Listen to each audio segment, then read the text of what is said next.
Thunder rattled the Devil's Canyon clubhouse the night everything changed. Inside, rough laughter and the scrape of whiskey glasses mixed with the storm outside, until 3 tiny knocks brought the entire room to a dead, unnatural silence. Men who feared nothing, not rival gangs, not the law, not death itself, slowly turned their heads toward the door as if the sound had come from another world. When it creaked open, it wasn't an enemy standing there.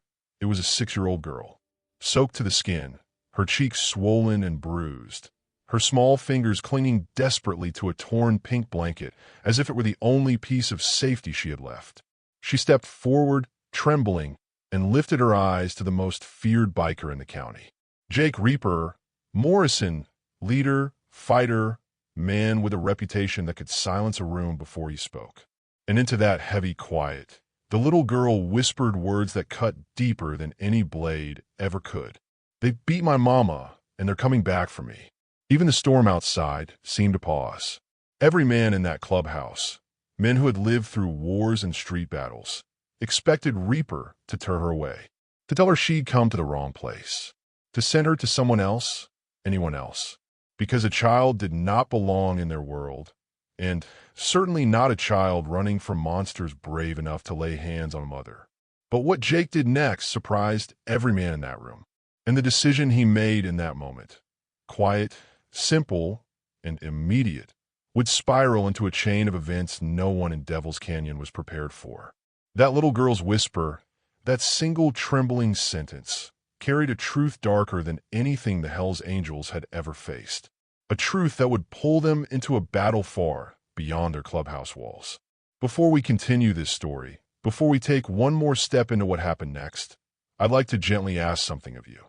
If stories of courage, kindness, and unexpected heroes mean something to you, if you believe that no child should ever have to stand alone in the dark, please consider liking this video, sharing it, and subscribing to the channel.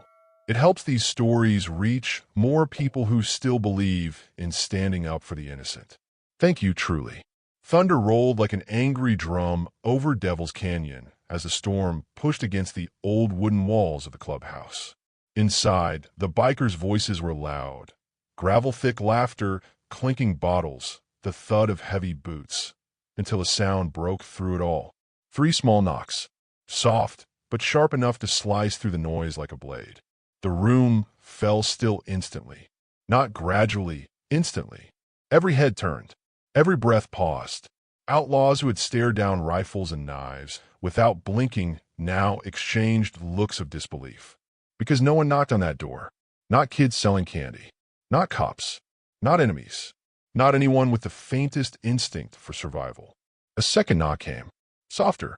Uncertain. And that was when the fear started, not for themselves, but for whoever stood on the other side. Jake Reaper. Morrison rose from his chair, the leather of his cut creaking as he moved. His patch, the grinning skull and crossed bones of Devil's Canyon, seemed almost to stare back at the others, demanding silence. Jake didn't rush. He never rushed. He walked with the steady weight of a man who'd carried violence like a second skin his whole life.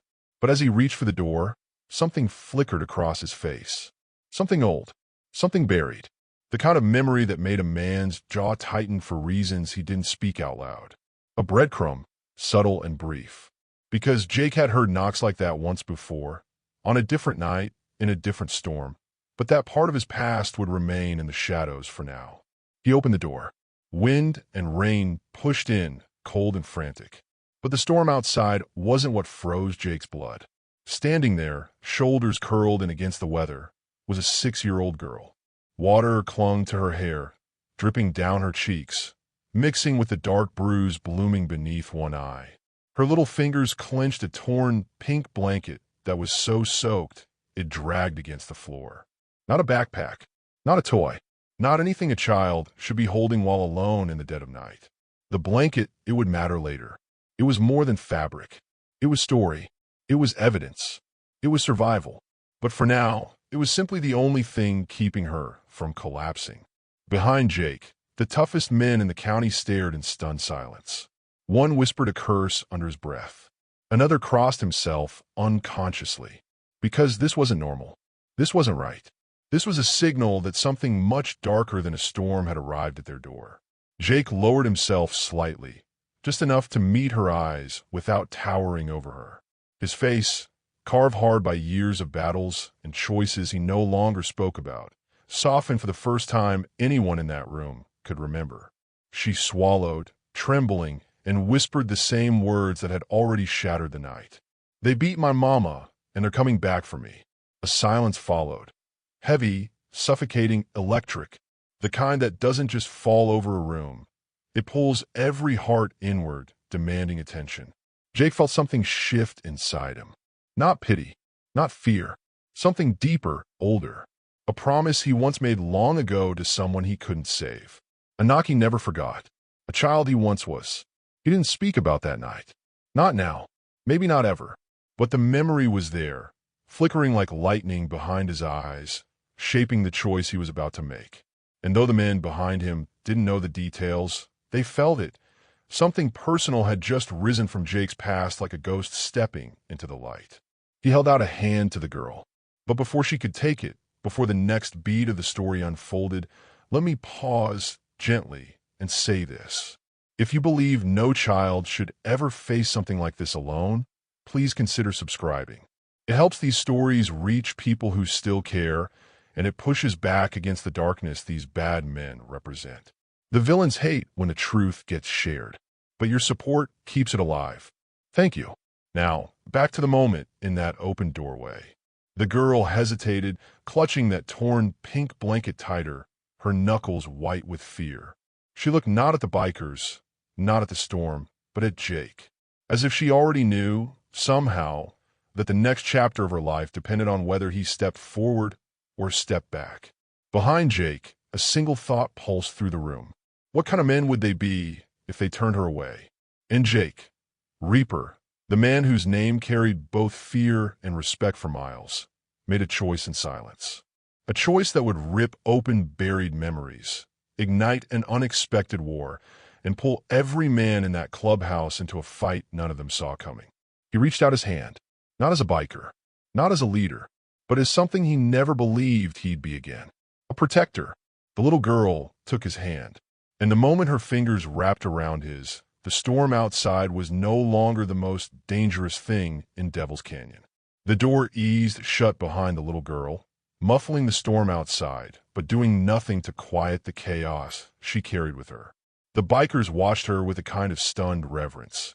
Men who had never flinched at the sight of blood, suddenly unsure of where to rest their hands or how to breathe. She stood there dripping onto the clubhouse floor, the torn pink blanket clutched so tightly to her chest it seemed sewn to her trembling fingers. Jake stayed crouched at her level, the only steady point in a room full of shock. His voice was low, careful, as if any sudden movement or sound might shatter what was left of her fragile composure. "Sweetheart," he said, "tell me what happened." She blinked through the wet strands of hair plastered to her face. Her lips parted, and for a moment nothing came out. Only the tiny effort of a child trying to summon courage from a place already bruised and exhausted. Then, barely louder than the storm's distant growl, she whispered the same words that had already broken the night. "They beat my mama." The room absorbed those 4 words like a punch to the gut. Shock rippled through every man standing there, big, scarred, tattooed men who had seen more violence than most folks could imagine. But hearing it from a child, that was different. That was personal. Snake, who'd once stared down a shotgun without blinking, swallowed hard. Bulldog's jaw clenched. Even Hammer, tough as rusted steel, closed his eyes as if steadying himself from an invisible blow. Shock, concern, and then something deeper began to settle in. A heavy, simmering protective instinct that tightened every shoulder in the room. Jake felt it too, but for him it came with something sharper, something that cut as it stirred. Memory. A child's voice from decades ago. A night when no one opened the door for him. A moment that had shaped everything he became. The breadcrumb lingered in him like smoke, unspoken, unseen, but unmistakably there for anyone watching him closely. He drew a slow breath and softened his tone even more. "What's your name, sweetheart?" "Emma," she whispered, hugging her blanket tighter. Emma Martinez. Her voice cracked on the last syllable, and Jake felt the protective instinct lock into place inside him, like a gear clicking into motion. This wasn't fear anymore. It wasn't hesitation. It was purpose, raw, immediate, immovable. Emma, he repeated gently, as if by saying her name he could anchor her to something safer than the storm she'd run from. You're safe here. No one's going to hurt you. She looked up at him then, really looked. Stormlight flickered in her wide, frightened eyes, but beneath the fear was something else, the faintest hope that she wasn't alone anymore. That someone would listen, someone would act, someone would care. Behind Jake, the bikers shifted closer, not crowding her, but forming a semicircle of silent protection around the small figure. The energy in the room had changed entirely. Moments ago, there were men relaxing through a long night. Now they were a shield, a wall, a force waiting to be unleashed. Jake kept one hand steady near her, not touching, but close enough that she could reach for it if she needed. Emma, he said quietly, did the men who hurt your mama, did they hurt you too? Her chin trembled. They said if she told anyone, they'd come back for both of us. Concern deepened into something else, a low, dangerous heat rising behind Jake's eyes. Around him, every man in the room felt the shift. It was no longer just empathy. It was rage disguised beneath control. Emma shivered, her blanket slipping slightly from her grasp. Jake caught it before it fell, placing it gently back in her hands, an action so small yet so intimate that every biker registered it as a turning point. The blanket, a loop set earlier, would become a symbol of everything that needed protecting.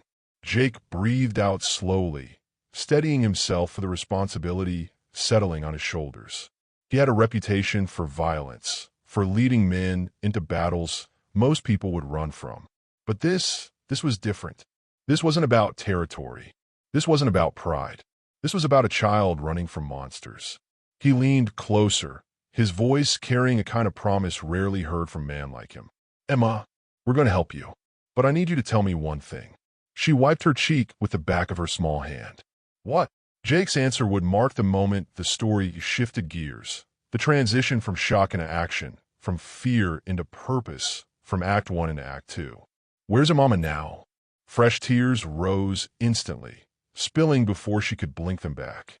They took her, she whispered, and I don't know where.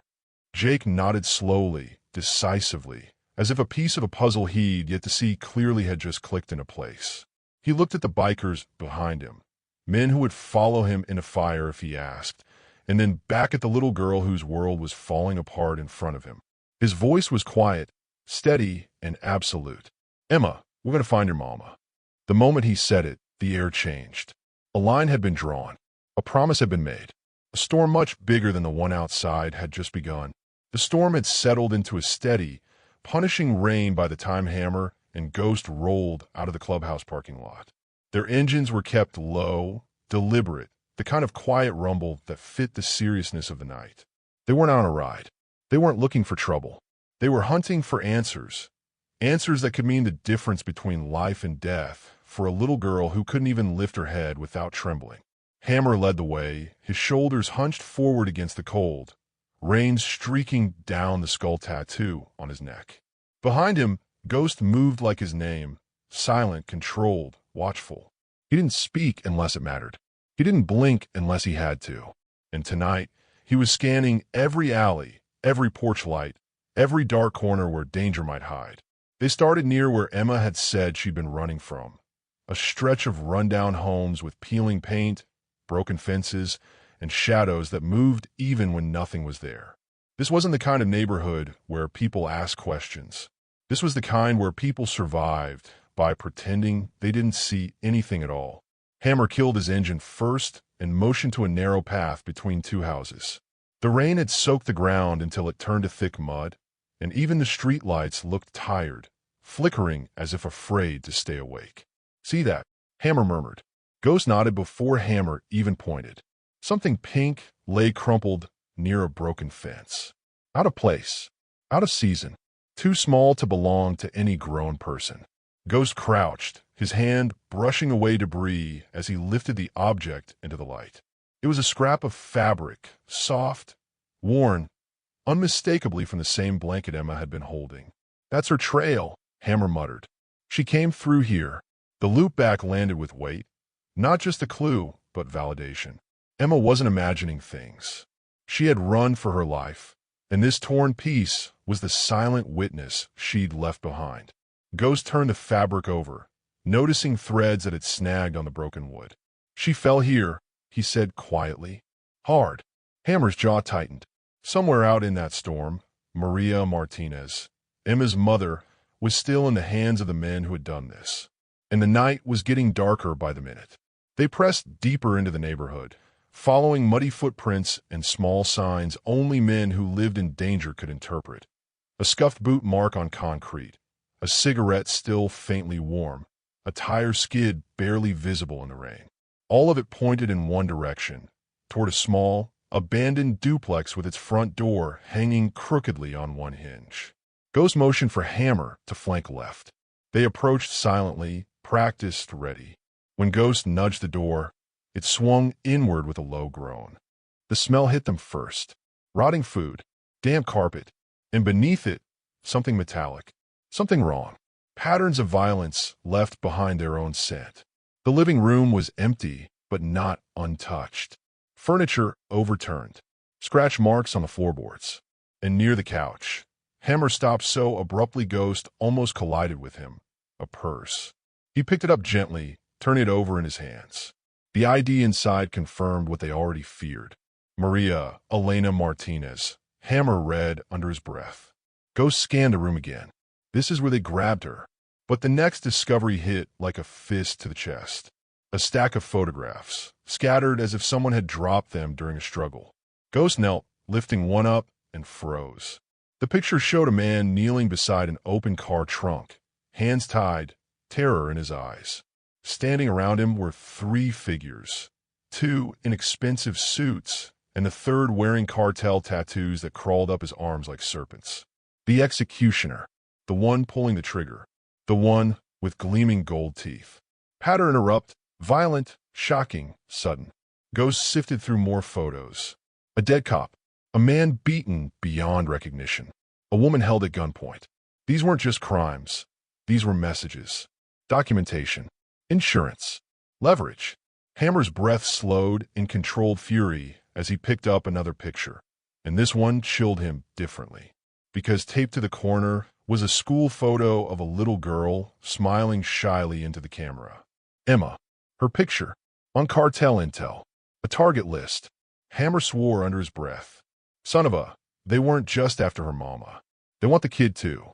Twist number one landed with brutal clarity. Ghost turned one of the photos around, revealing writing in Spanish across the back. Find the girl. Silence the mother. The implication was unmistakable. They weren't just witnesses. They were liabilities. And the cartel had decided to erase them both. Hammer straightened, his muscles coiled tight. Reaper needs to see this. Now.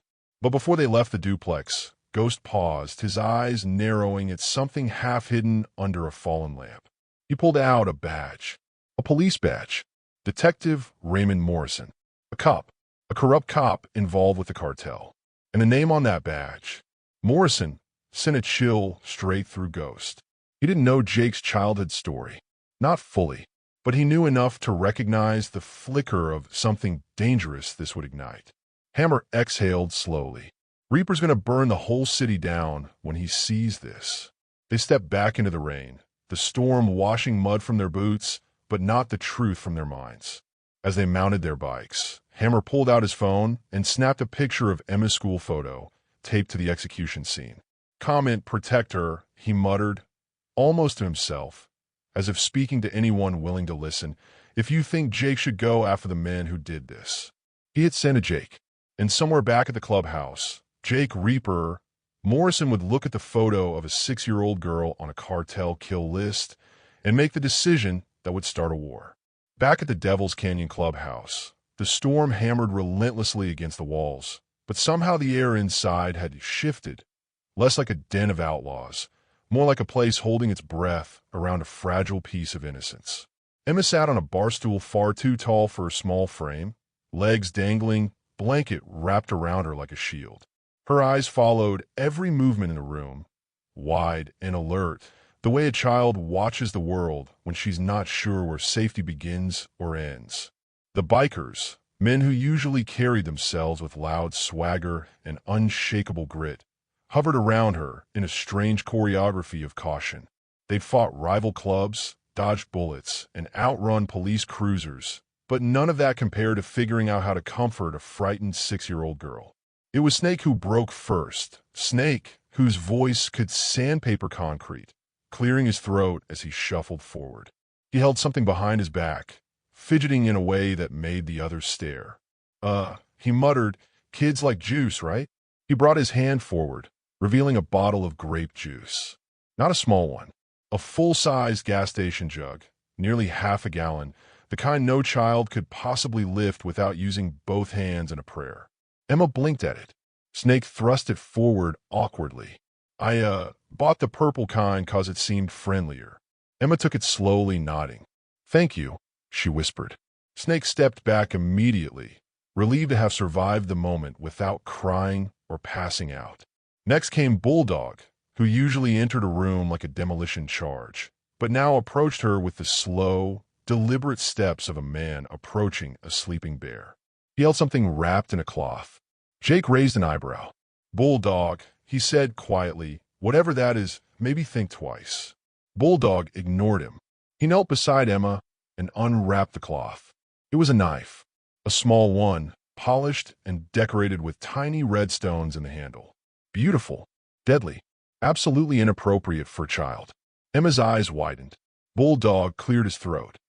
Figured you might need protection. 'Cause bad men and, Jake stepped in immediately, gently covering the knife before Emma could reach for it.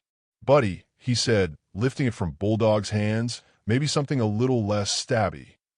Bulldog flushed red under his beard. "I was trying," he grumbled. And for the first time since entering the clubhouse, Emma laughed. Not loud, not long, but enough. Enough to make every biker in the room straighten, as if they'd just witnessed a sunrise after a long night. The warmth cracked through the danger, right there, one small laugh reshaping the entire atmosphere. Jimmy Wrench Patterson took his cue next. He darted into the garage and returned proudly holding a motorcycle chain. "For jump rope," he announced. Jake rubbed the bridge of his nose. "Wrench, how heavy is that thing?" "Only like 6 pounds," Wrench said. "Kids need exercise."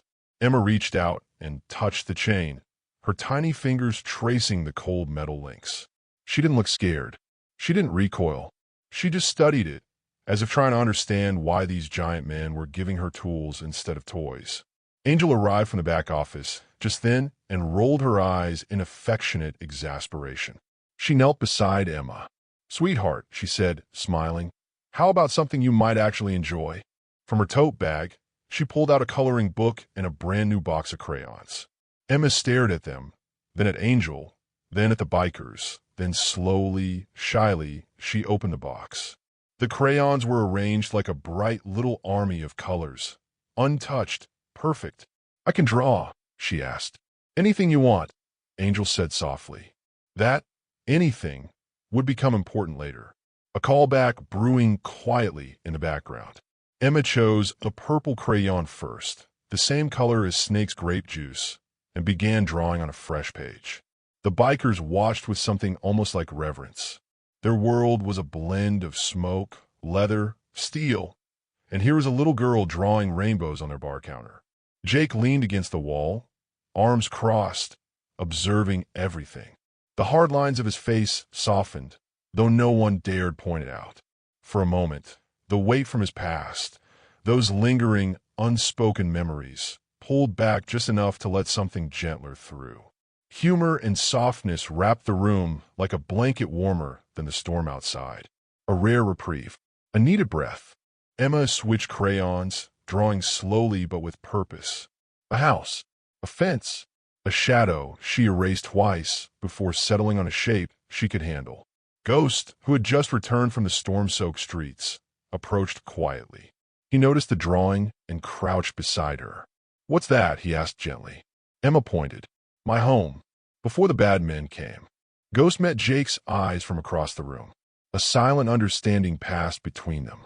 Her drawings weren't just drawings, they were memories. Clues. Unfiltered truth from a child too young to lie convincingly. They didn't know it yet, but Emma would soon draw something far more important. Something that would crack open the case and lead the biker straight to the cartel. But for now, she colored. And for now, the bikers let her. Jake stepped forward at last, placing a hand lightly on the counter near her. "Emma," he said, voice low, steady, "you're safe here. And we're not going to stop until we find your mama." She looked up at him, the man with the scars, the man with the name that made grown criminals flinch, and nodded with absolute trust. Danger was still coming for them. Darkness was still moving in the city. But for the first time that night, warmth had found a foothold. The warmth in the clubhouse had settled into something almost tender. Emma's soft coloring strokes, the low hum of biker voices trying to stay gentle, the steady shelter of the storm outside. It all felt strangely peaceful, considering the night she had come from. Even Jake felt it, that rare calm, like the moment before dawn where everything holds its breath. Angel watched Emma carefully as she colored. Something about the child's posture, how she flinched at loud sounds, how she kept one arm tucked close to her side as if protecting a hidden wound, kept tugging at Angel's instincts. Years around rough men had made her perceptive, sharp in ways most people overlooked. She noticed the little details, the things people didn't say. When Emma reached across the bar to pick up a new crayon, her sleeve slipped just enough to reveal a glimpse of plastic on her wrist. Angel froze, not because of what it was, but because of what it meant. A hospital bracelet. Old, worn, the paper frayed at the edges. The print faded but still legible. Angel leaned and slowly, carefully, "Sweetheart," she said softly, not wanting to startle her. "What's that on your wrist?" Emma looked down, as if she had forgotten it was there. Her tiny fingers touched the bracelet, as if it were something she no longer understood how to remove. "This," she whispered. "Mama said I had to keep it on, so the doctors knew how to fix me."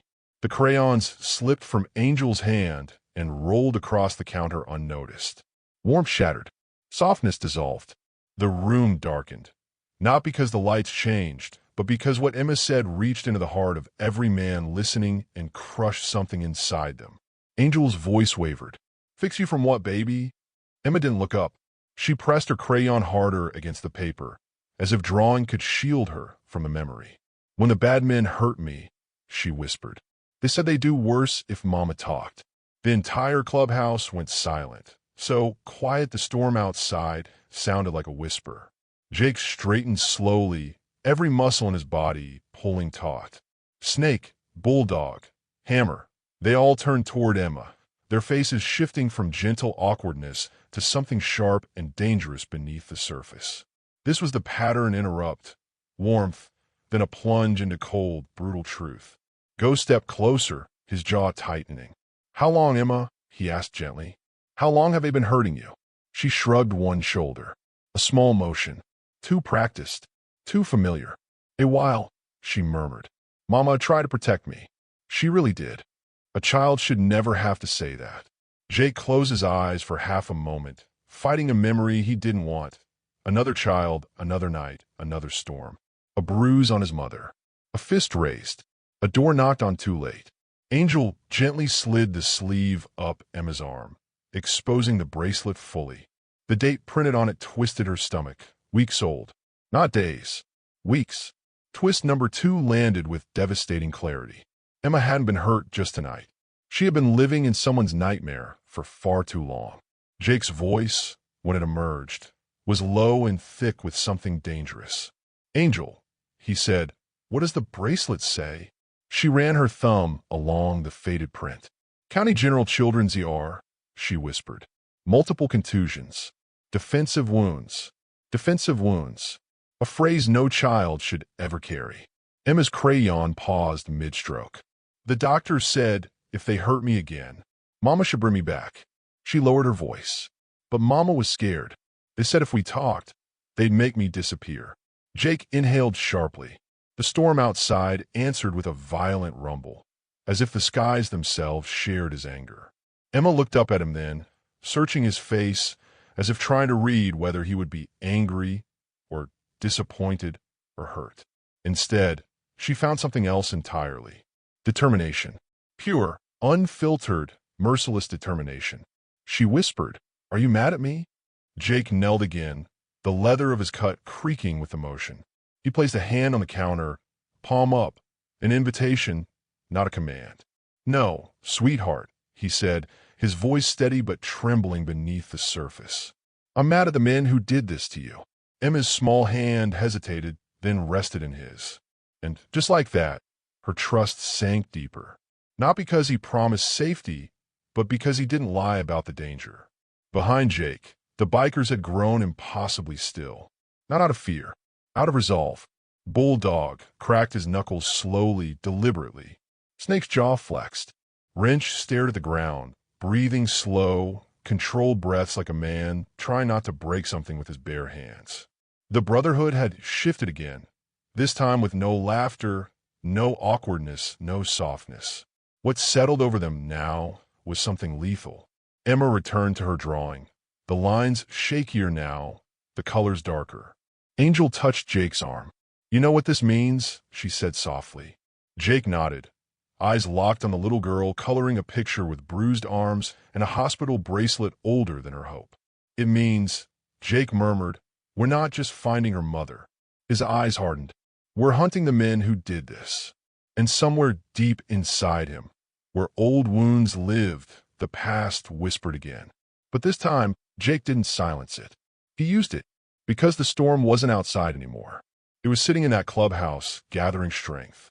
The clubhouse had fallen into a heavy, simmering quiet.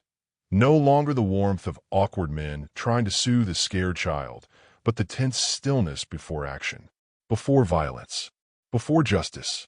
Emma's hospital bracelet had changed everything. It wasn't just a clue.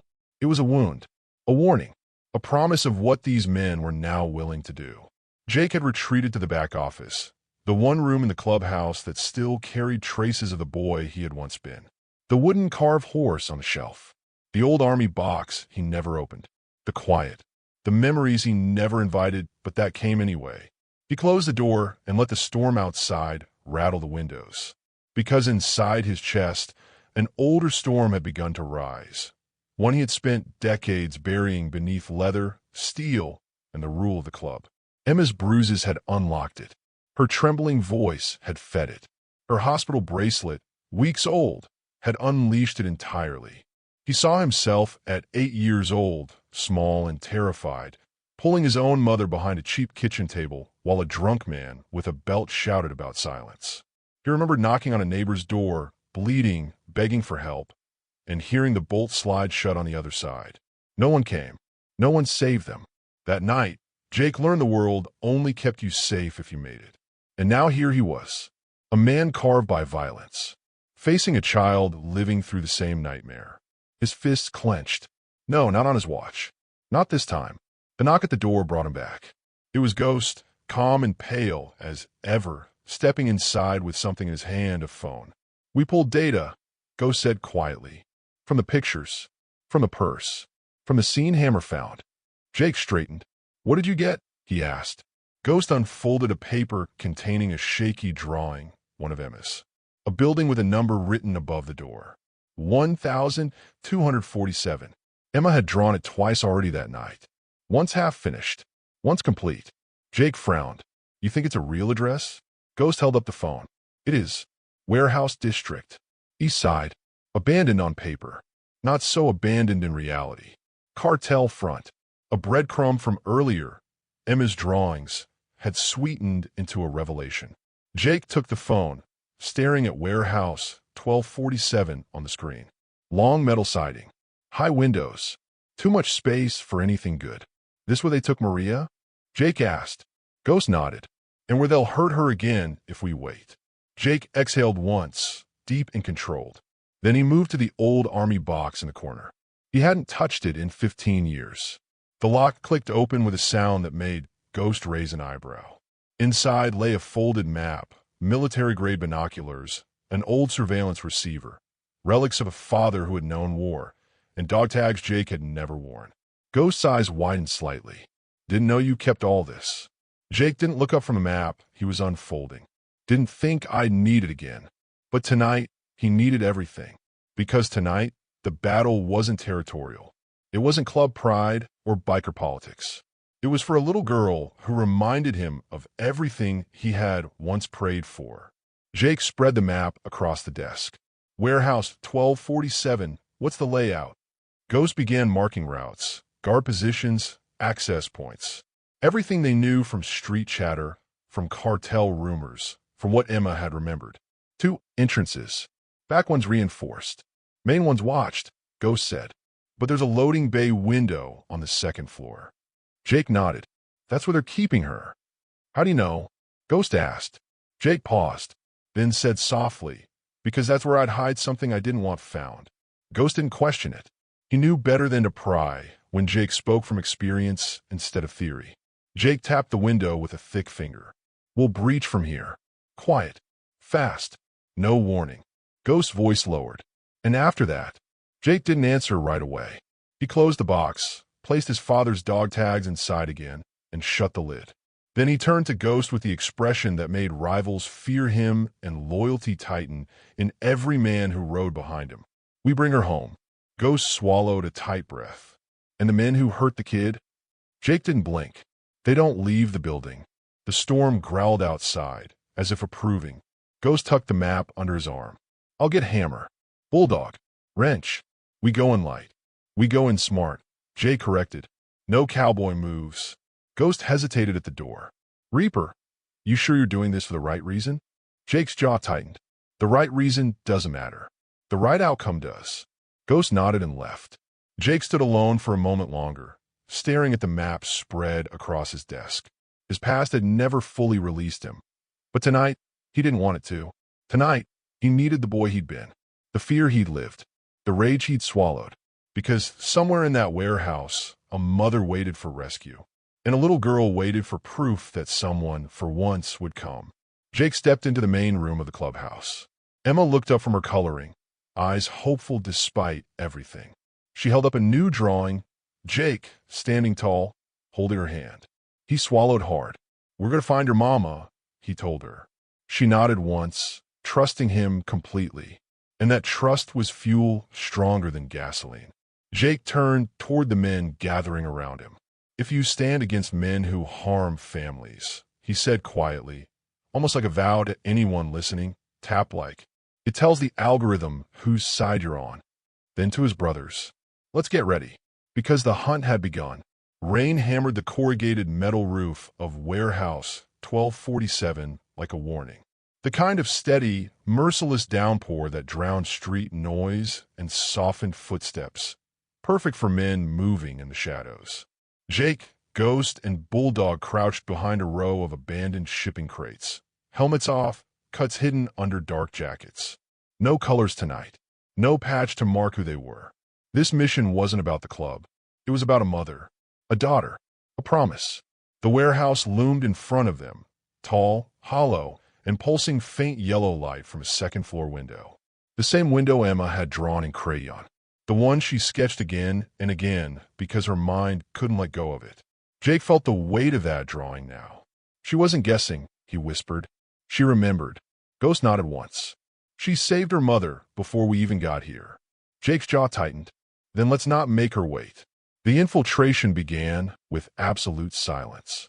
Bulldog cut a slit through the fence with practiced precision, his gloved hands steady despite the cold. Jake went first, slipping through the opening like a shadow, melting into black water. The air inside the yard smelled of diesel and damp cement, a place built for secrets, not mercy. Ghost scanned the perimeter through night vision goggles. 2 guards, one by the door, one walking the catwalk overhead. Jake nodded. Silent. Clean. No alarms. Bulldog touched the brass knuckles hanging from his belt. A silent promise. The first takedown was quick. The guard by the door lit a cigarette, cupping his hands against the wind. He never saw Jake coming. A hand clamped over his mouth, a swift strike behind the ear, and the man sagged like a puppet whose strings had been cut. Jake lowered him gently to the ground. Second guard. Ghost moved with the eerie quiet that earned him his road name. One moment the man was pacing the catwalk. The next, Ghost was behind him, arm around his throat, lowering him silently onto the steel grating. No struggle. No sound. Jake whispered into his mic, downstairs clear. Move. They slipped through a side entrance into the belly of the warehouse. The first floor was a maze of metal shelves, machinery, and crates stamped with cartel markings. But Jake didn't slow. He knew the room they were looking for. He had memorized Emma's drawing. How she placed the window, the bed, the chair. He knew exactly where Maria was. As they crept toward the staircase, they heard voices above. Spanish, laughter, and something else, soft crying. A woman's voice, strained from exhaustion. Maria. Fear spiked through Jake's chest. Not for himself, not even for his team, but for Emma. For the child sleeping in the clubhouse, believing he would bring her mother back. He tightened his grip on the knife. They reached the top of the stairs. The hallway stretched ahead, 3 doors on each side, one at the end. But only one door had light spilling from beneath it. Emma's window. Jake signaled. 3, 2, 1. Bulldog kicked the door with a force that made the hinges scream. Jake burst through first, moving faster than the men inside had time to react. The room was small, dim, reeking of sweat and blood. Maria Martinez sat tied to a chair, face swollen, lips split, eyes glassy but conscious. When she saw Jake, something like disbelief flickered across her expression. But behind her, gold teeth. The man with the serpent tattoos embroidered up his arms. The one who had terrorized Emma. The one who had promised Maria she would disappear. The man whose image in Emma's drawings had chilled the entire clubhouse. He spun toward Jake, eyes wild with recognition and fury. "You," he hissed. Jake didn't give him time for another word. Their bodies collided with brutal force, knocking over a metal tray. Gold teeth swung first, a vicious punch aimed at Jake's jaw. Jake dodged, grabbed the man's arm, twisted, and drove him back against the wall. Bulldog tackled another guard, trying to draw his weapon. Ghost fired a suppressed shot into the leg of the third, sending him crashing to the floor. Gold Teeth lunged again, pulling a knife from his belt. Jake blocked it with his forearm, feeling the sting of shallow cut, then slammed his forehead into the man's face. Blood sprayed. The gold caps on the man's teeth glinted under the hanging light. Jake saw Emma's bruised cheek in his mind, her trembling whisper. "They beat my mama." Jake didn't hesitate. He buried the knife in Gold Teeth's chest. The man gasped once, more surprise than pain, and slumped to the floor, those gold teeth finally silenced. Jake looked at him and breathed out, steady and cold. "That's for her." Maria sobbed softly into her gag. Bulldog finished restraining the last conscious guard, zip-tying him to a pipe. Ghost moved to the window and scanned the perimeter. "We're clear, but not for long." Jake went straight to Maria, cutting her bonds with hands far gentler than the violence he'd shown moments earlier. "Maria," he said quietly, "I'm Jake. Emma's safe." Her lips trembled. My little girl? She's waiting for you." Maria fell forward, but Jake caught her before she hit the floor. Her body was limp from exhaustion, starved, bruised, shaking, but alive. Bulldog found a blanket and wrapped it around her. Ghost checked her pulse, nodding once. "Weak, but she'll make it." Relief washed through the room, softening the edges of everything. Fear, relief, heartbreak, hope. Maria clutched Jake's arm with surprising strength. You came for me." Jake shook his head. "She sent us." Maria understood instantly. "Emma." Tears streamed down her face. Jake nodded toward the window. "Your daughter drew this room. Every detail. She showed us the way. It was the loop-back payoff, the breadcrumbs Emma left without meaning to. Her drawings weren't just memories. They were a map. And that map had saved her mother's life." Ghost signaled again. "We need to move. Now." Jake lifted Maria carefully into his arms, settling her weight against him as if she were family already. "Let's bring her home," he said. The storm raged outside. But for the first time, it felt like the sky was on their side. The rain had softened by the time they reached Doc's clinic, but the night still felt heavy, like the city itself was holding its breath.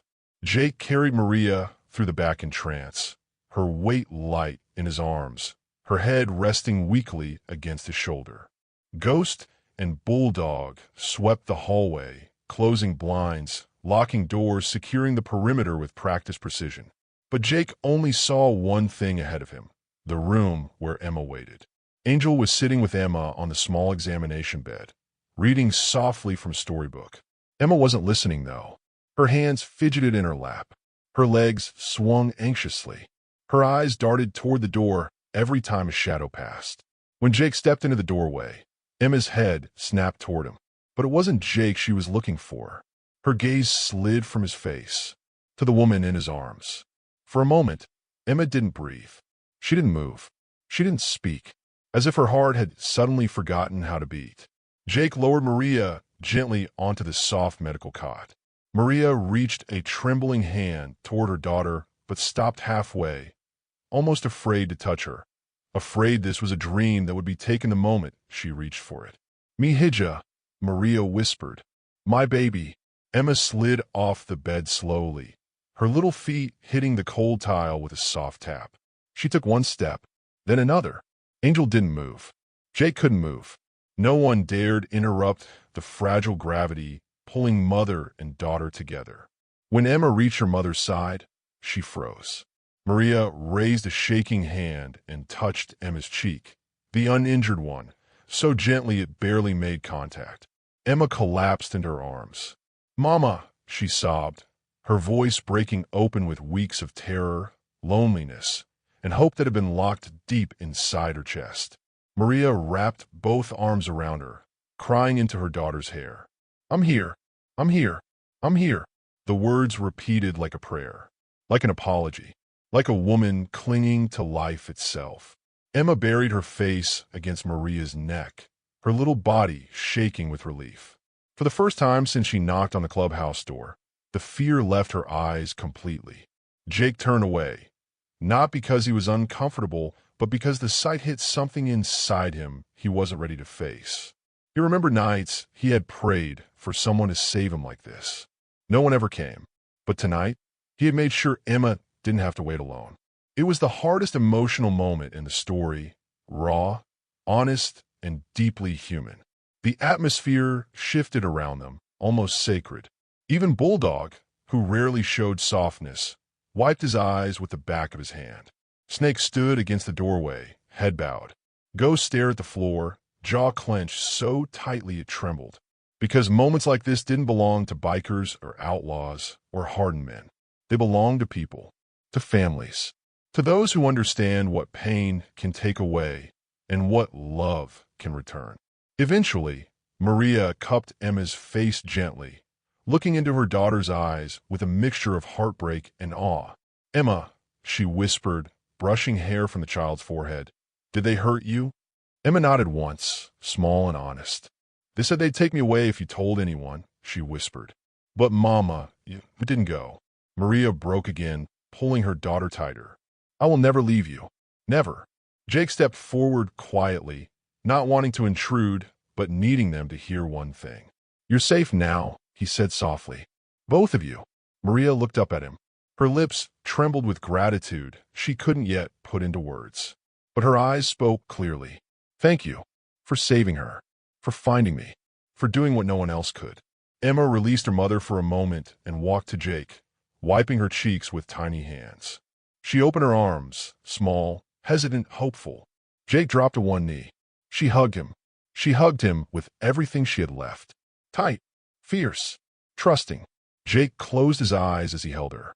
A single tear slid down his cheek, disappearing into his beard before anyone could see it. But Angel saw and smiled softly. Fear, relief, heartbreak, hope.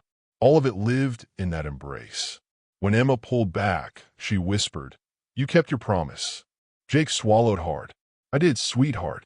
Emma nodded, satisfied, and returned to her mother's side, nestling against her as if afraid to blink and lose her again. Angel approached Jake, her voice low. You all right?